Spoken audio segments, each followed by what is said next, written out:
हमारी पार्टी के जिला अध्यक्ष आलोक साखी जी और यहाँ के विधायक ब्रजेश कठेरिया जी, पूर्व विधायक संध्या कठेरिया जी, पूर्व एमएलसी अवधेश यादव जी, डॉक्टर दीन मोहम्मद दीन साहब, केसी यादव जी, आदरणीय श्रीमती सुमन यादव जी, मंच पर उपस्थित मीरा यादव, नीरज पाल जी, संजीव सविता अमित कठेरिया जी, श्यामकरण सागर, हरपाल सिंह पाल जी, राघवेंद्र पाल, सतीश राठौर जी, विद्याराम मुनीन, प्रमोद तिवारी जी, आदरणीय तोताराम यादव जी, श्यामकरण साकी जी, भगवान दास प्रजापति जी और बड़ी संख्या में कश्यप जी से लेकर के और हमारे संचालन कर रहे बाथम जी से लेकर के समाजवादी पार्टी के हमारे सभी नेता जो मंच पर हैं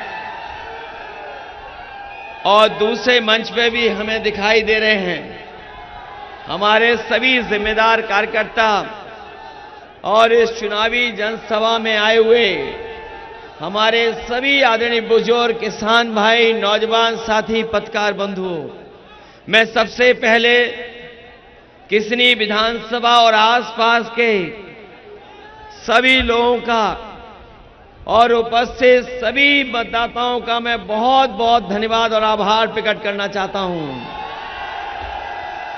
जहां तेज धूप है वहीं हवाएं कुछ राहत दे रही हैं और ये जो हवाएं चल रही हैं, पहले चरण से ही जो हवाओं का रुख रहा है, उन हवाओं ने भारतीय जनता पार्टी को उखाड़ फेंक दिया है। और अब ये जो तीसरे चरण में चुनाव होने जा रहा है, इस चुनाव की शुरुआत जो तीसरे चरण की है वो बरेली से लेकर के मैनपुरी है। बरेली से लेकर के बरेली, आमला, बदायूं, आपके बगल की लोकसभा और ये मैनपुरी क्षेत्र तक है। इस चरण में भारतीय जनता पार्टी का पूरा सफाया होने जा रहा है। ये जो बीजेपी के बड़े बड़े नेता मैनपुरी भी आ रहे हैं, वो केवल औपचारिकता कर रहे हैं, वो केवल मैनपुरी देखने आए हैं और मैनपुरी की जनता का रिकॉर्ड देखेंगे बाद में। ये जो बीजेपी के बड़े बड़े लोग आए हैं वो केवल मैनपुरी में औपचारिकता कर रहे हैं। जब चुनाव परिणाम आएगा तो न केवल जीत का होगा बल्कि वो रिकॉर्ड मतों के वोट से जीतने वाला परिणाम होने जा रहा है। और अब तो भारतीय जनता पार्टी की हर पोल खुल गई, हर पोल खुलती चली जा रही है। अभी तक तो हम और आप लोगों को संविधान से सावधान कर रहे थे कि ये संविधान खत्म कर देंगे, लेकिन जो जानकारी हासिल हो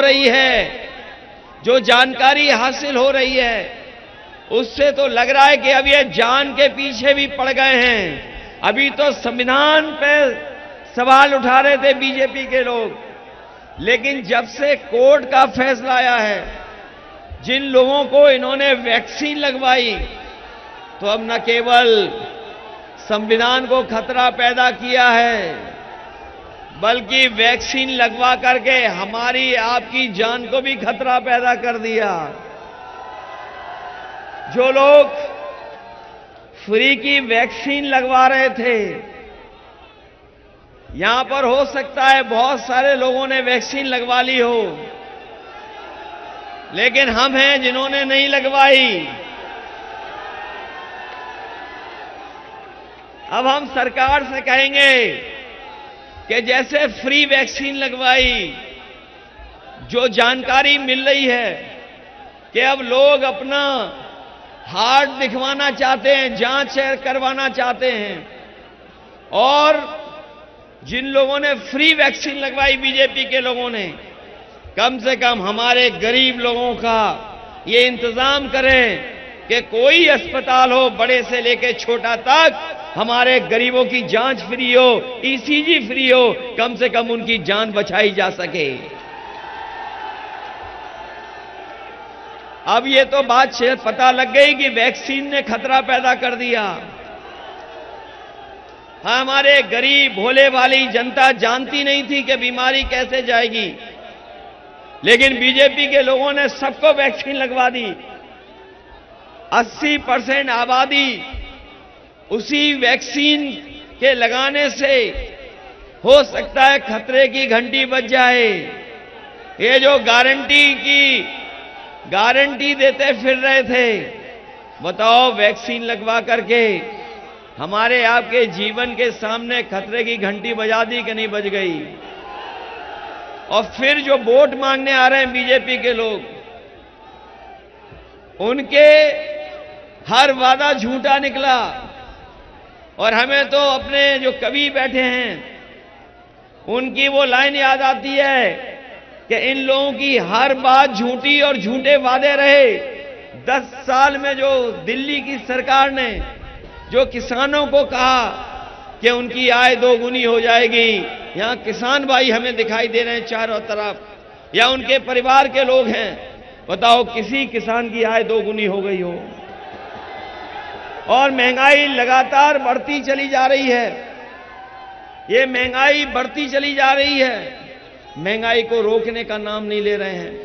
हर जरूरत की चीज महंगी कर दी, कीटनाशक दवाई महंगी कर दी, डीजल पेट्रोल महंगी कर दिया, और जो जो चीजें किसान खरीद रहा है हर चीज महंगी कर दी है। लागत बढ़ गई, लेकिन जब फसल तैयार हो जाती है तो उनको ये सरकार कीमत नहीं दे पा रही है। जहां आय दोगुनी की कीमत देनी थी, मुनाफा देना था, वो तो दूर, लेकिन सरकार जिस कीमत पे फसल खरीदनी चाहिए वो फसल और पैदावार की कीमत भी नहीं दे पा रही है। और ऊपर से जिन किसान भाइयों पे कर्ज आ गया है, इन्होंने कर्ज में कोई राहत नहीं दी, लेकिन पिछले 10 साल में बीजेपी के लोगों ने बड़े बड़े उद्योगपतियों का 16 लाख करोड़ कर्ज माफ किया है। जब नियम बनाए, कानून बनाया, तो ये कहा कि 5 करोड़ से ऊपर जिनका कर्ज है उनका कर्ज माफ होगा। हम उनसे पूछना चाहते हैं कि जब आप नियम बना रहे थे तो हमारे किसानों के लिए नियम क्यों नहीं बनाया? ये नियम क्यों नहीं बनाया कि जिन लोगों का लाखों में कर्ज है उनका भी माफ होगा? इन्होंने 5 करोड़ से ऊपर वालों का कर्ज माफ किया है, लेकिन लाखों में जिनका कर्ज था उनका माफ नहीं किया है। मैं अपने किसान भाइयों को कह के जा रहे हैं कि समाजवादी पार्टी और इंडिया गठबंधन ने तय किया है कि जिस तरीके से उद्योगपतियों का कर्ज माफ हुआ है, अपने किसानों का भी कर्ज माफ कराने का काम हम लोग करेंगे। कर्ज माफ होगा, कर्ज माफ तो होगा ही होगा, साथ में मंडियों में वो इंतजाम करेंगे जिससे कि हमारे किसानों को एमएसपी का अधिकार भी मिल जाए।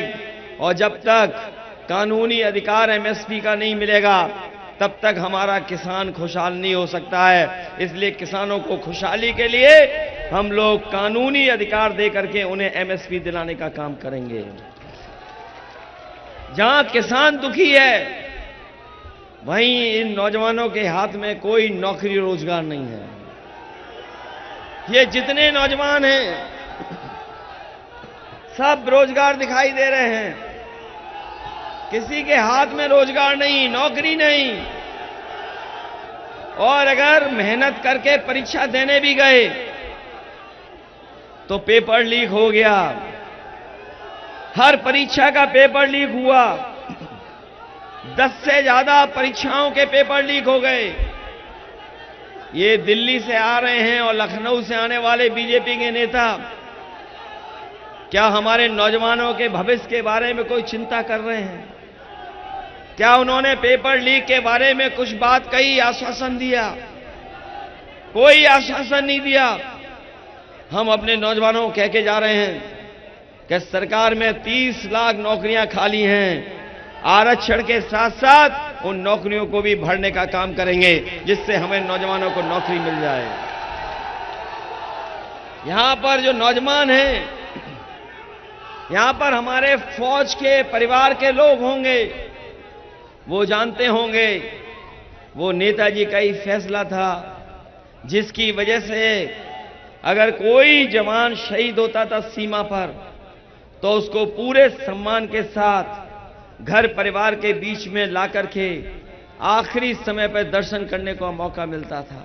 वो नेताजी का फैसला था और उसका परिणाम यह हुआ कि सरकार को बजट के साथ साथ सब सुविधाएं और इंतजाम करना पड़ा। लेकिन आप लोग जानते होंगे, नौजवानों ने देखा होगा कि ये जो नई व्यवस्था लाए हैं अग्निवीर की, न ये नौकरी पूरी है, और अगर नौकरी पाने के बाद कोई नौजवान शहीद भी हो गया तो ना उसे कोई सुविधा मिलेगी, ना शहीद होने पर वो सम्मान मिलेगा। इसलिए अपने नौजवानों से कह के जा रहे हैं कि ये अग्निवीर वाली व्यवस्था को हम लोग स्वीकार नहीं करेंगे। और जैसे फौज में जो पक्की नौकरी होती थी, जो पक्की नौकरी मिलती थी, वर्दी पहन करके जीवन भर सेवा करने का मौका मिलता था, उसी तरह की भर्ती कराने का काम करेंगे। ये समाजवादियों ने आश्वासन दिया है। हम तो सोचते हैं अपने खाकी वर्दी वाले भाइयों के बारे में भी, हालांकि ये कभी कभी नाराज भी हो जाते हैं, लेकिन अपनी जिम्मेदारी भी निभाते हैं कई बार। और ये बीजेपी वाले कहीं आ गए इस बार, तो अभी तो फौज वालों की नौकरी 4 साल की है, हो सकता है हमारे खाकी वालों की भी नौकरी 3 साल की कर दें। इसलिए सावधान रहोगे कि नहीं रहोगे?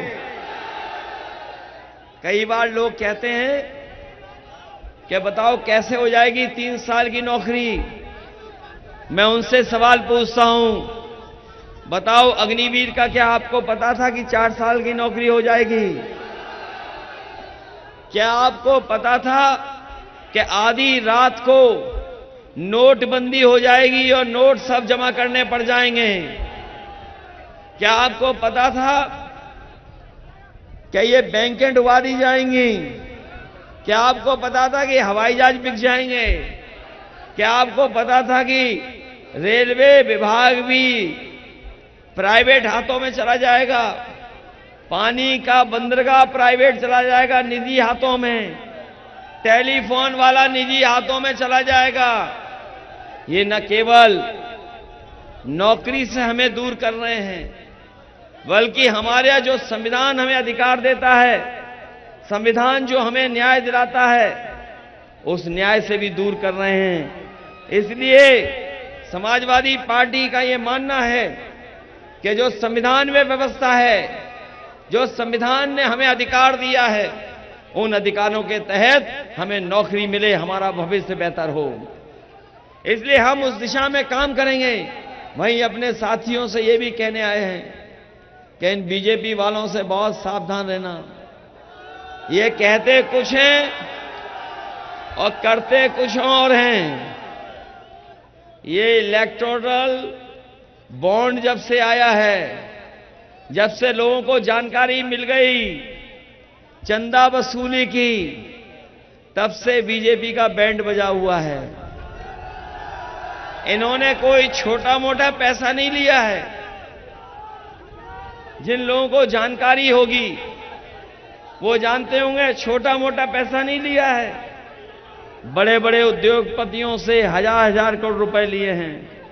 किसी से 1000 करोड़ लिए, किसी से 600 करोड़, किसी से 500 करोड़, कभी किसी से 400 करोड़ भी ले लिए। और ये जो वैक्सीन कंपनी वाली है, जो वैक्सीन लगवा रही थी, इससे भी पैसे वसूल लिए।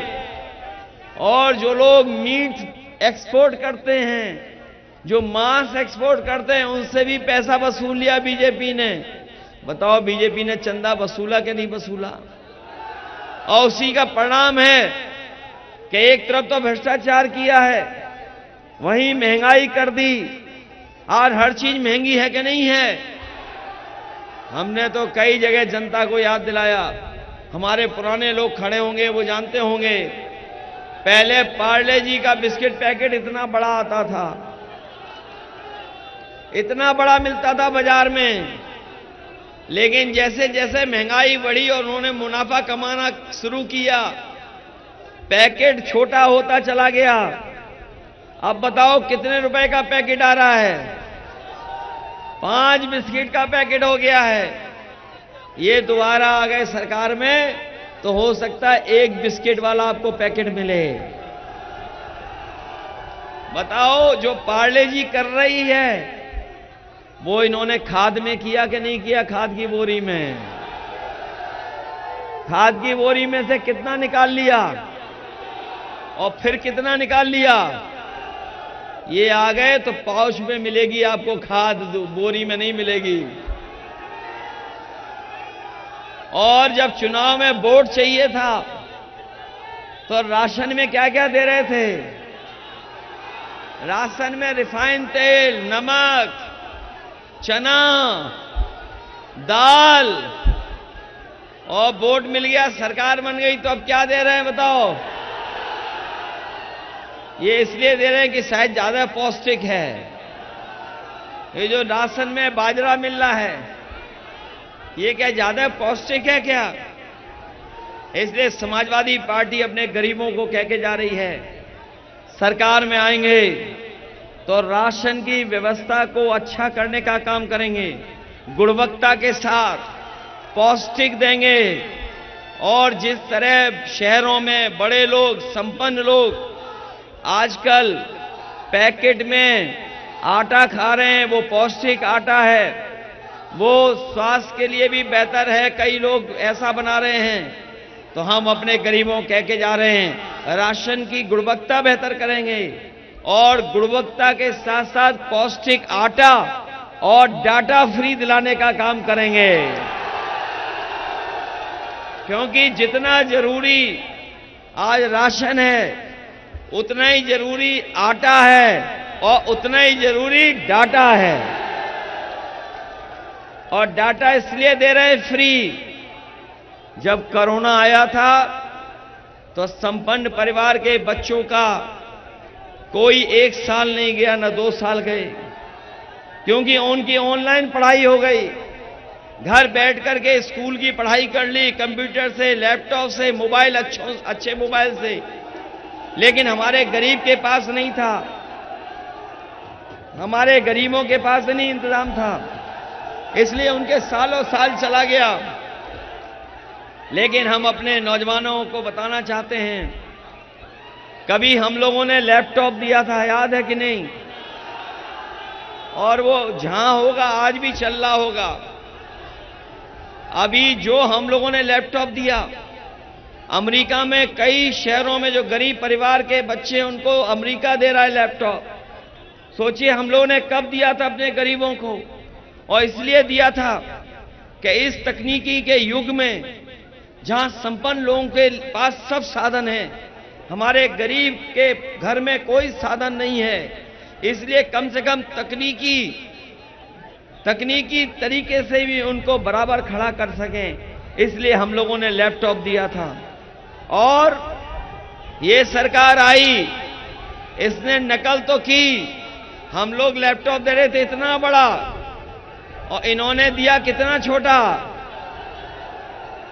हम लोगों ने दिया बड़ा, इन्होंने दिया छोटा, और उंगली घिसते रहो, चलता ही नहीं है। कहां चलता है बताओ आप? नकल कर ली केवल, जैसे हम लोगों ने अपनी नेताजी की फोटो लगाई, वैसे इन्होंने छोटा करके अपनी भी फोटो लगा ली। एम्बुलेंस खराब कर दी कि नहीं कर दी? और ये जो 100 नंबर पुलिस का था, ये भी खराब कर दिया, ये भी व्यवस्था हमारी खराब कर दी। इसलिए हम आपसे विशेष निवेदन अपील करने आए हैं, आप सब से हम निवेदन करने आए हैं, जहां किसनी मैनपुरी में हमारी मदद कर रहे हो, जहां किसनी मैनपुरी में हमारी मदद करने आप लोग आए हैं, वही हमारा भी क्षेत्र देख लेना बगल में। यहां तो डिंपल लड़ रही हैं, बगल में हम भी लड़ रहे हैं। ये ऐसी विधानसभा है, ये ऐसी विधानसभा है जो कन्नौज और मैनपुरी को जोड़ देती है। कई लोग किसनी के छिबरामऊ में रहते हैं, कई लोग हैं जो उधर का हिस्सा भी देखते हैं, जहां रिश्तेदारी है, संपर्क है, सब कुछ है। इसलिए जहां रिकॉर्ड मतों से आप मैनपुरी जिता रहे हैं, वहीं कन्नौज को भी अच्छे वोट दिलाने का काम करना है। हालांकि मैं ये जानता हूं कि मैनपुरी का मुकाबला कन्नौज नहीं कर पाता है, क्योंकि कन्नौज में आप लोग नहीं हैं, इतना वोट हमारा समीकरण का नहीं है।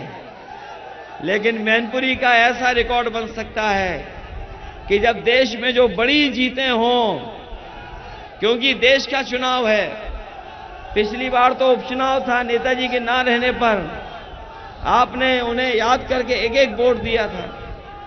इस बार तो देश का चुनाव है, देश में सब जगह चुनाव हो रहा है, ये विरोधी लोग भी जानते हैं। और मैनपुरी की यही पहचान है, जो नेताजी ने पहचान बनाई मैनपुरी की, वो किसी से छिपी नहीं है। पूरे देश में मैनपुरी को लोग जानते हैं नेताजी के क्षेत्र के नाम से।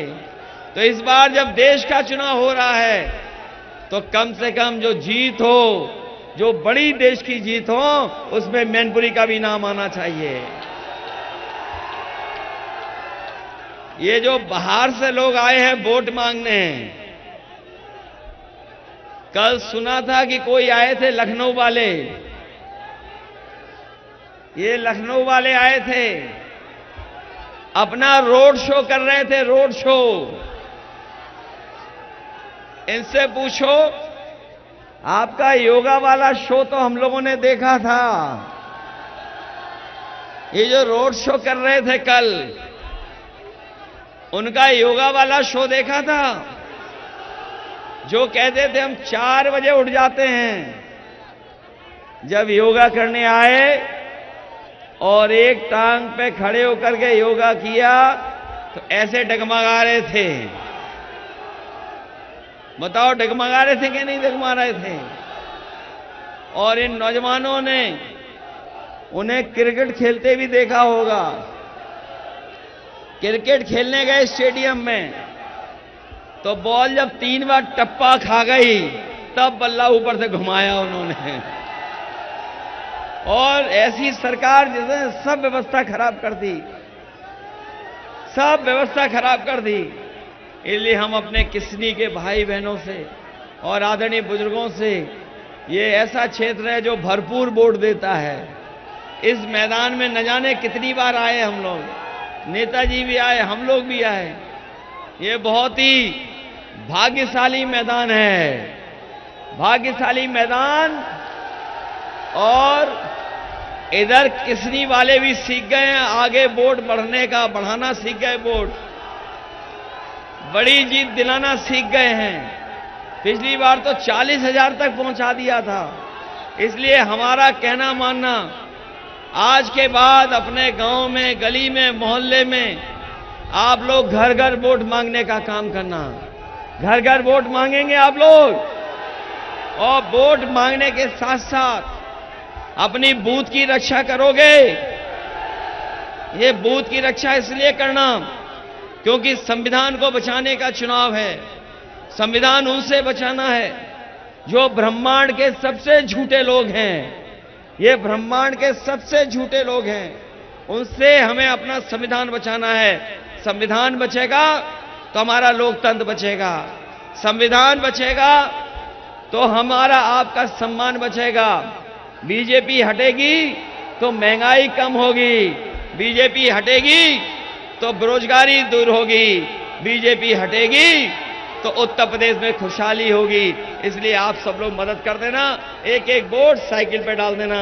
यही निवेदन, यही अपील मैं आपसे करने आया हूं। इन्हीं शब्दों के साथ आप सबका बहुत बहुत धन्यवाद। और अपने नौजवानों से कहेंगे, ये सहयोग करो एक दूसरे का, आप सब लोग सहयोग करो, सरकार बनाने जा रहे हैं। क्योंकि आपकी चिंता ज्यादा है, किसानों के साथ साथ हमें नौजवानों की भी चिंता है।